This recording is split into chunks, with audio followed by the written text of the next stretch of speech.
Hi అండి, welcome to my channel. అందరికీ Sairam. Good morning. ఎలా ఉన్నారు మీరు అందరూ? నేనైతే బాగున్నానండి. ఛానల్కి వెళ్ళే ముందు ఒక చిన్న మాట. హద్దులకు మించి ఆశలు ఉన్నట్లయితే శక్తికి మించి కష్టాలు పడాల్సి ఉంటుంది.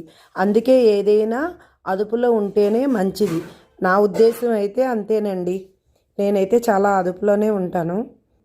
మామూలుగా చెప్తున్నానండి, ఎవరు ఫీల్ అవ్వకండి. నిజమే కదా ఫ్రెండ్స్, అవునా కదా? కామెంట్ చేయండి. అందరూ చూస్తున్నారు, కామెంట్స్ అయితే చేయట్లేదు. నాకు ఒక్క కామెంట్ మాత్రం అడుగుతున్నాను. ఈరోజైతే ఉప్మా చేశాను. టిఫిన్ కాఫీ తాగేసాము, ఉప్మా తినేసాము. తర్వాత మా డాడీ మామిడికాయలు తెచ్చారండి. ఒక్కొక్కరు ఒక్కో మామిడికాయ తీసుకొని తినేసాము. చాలా బాగున్నాయి. తర్వాత వంట కూడా చేసేసుకున్నాము. తర్వాత మా వదిన వాళ్ళు వచ్చారండి ఊరు నుంచి. చూడండి, నాకు ఎంత హెల్ప్ చేసేస్తుంది మా వదినేస్తే. నాకు చాలా హెల్పింగ్గా ఉంటుంది. చాలా మంచిదండి మా వదిన వాళ్ళ అమ్మాయి. ఒక అరగంట సేపు మాత్రం ఉన్నారు, వెళ్ళిపోయారు. టిఫిన్ చేస్తాను ఉండమంటే ఉండలేదు, వెళ్ళిపోయారు.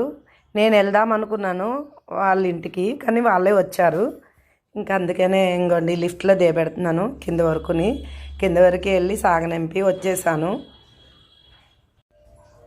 వెళ్ళిపోయారు వాళ్ళు. తర్వాత నేను వచ్చి ఫ్రెష్ అయ్యి పూజ చేసుకున్నానండి. వారాహి అమ్మవారు పూజ చేసుకున్నాను. సింపుల్గానే చేసుకుంటున్నానండి. నేనేం వ్రతం కింద చేయట్లేదు. ఈ 9 రోజులు కూడా లాస్ట్ 3 రోజులు కందదీపం పెట్టుకుంటానండి. సాయంత్రం 5కి నేను వారాహి అమ్మవారి పూజ అయితే చేసుకుంటున్నానండి. వారాహి అమ్మవారు అయితే నాకు చాలా నమ్మకం అండి. ఏదనుకున్నా జరుగుతుంది. టెంపుల్కి అయితే వెళ్ళకపోతున్నాను, కానీ నేనైతే ఇంట్లో అయితే రోజు కూడా అమ్మవారికి పూజ చేసుకొని నామాలు చదువుకుంటాను. బయటికి వెళ్ళాము, పకోడీ జిలాబీ కొనుక్కున్నాము. ఈ రోజైతే బయట నుంచి టిఫిన్ తెచ్చుకున్నాము. ఇంట్లో ఓపిక లేక పూరి బజ్జీ ఇడ్లీ తెచ్చుకున్నామండి. తెలిసిన వాళ్ళ దగ్గర బాగా చేస్తారు, అక్కడ తెచ్చుకున్నాము. నా వీడియో కింద పెద్ద వీడియో ఉంటుందండి, వాచ్ చేయండి ప్రతి ఒక్కరుని. నెక్స్ట్ వీడియోతో కలుద్దాము. ఈరోజైతే ఇలా అయిపోయింది. Thank you, bye bye.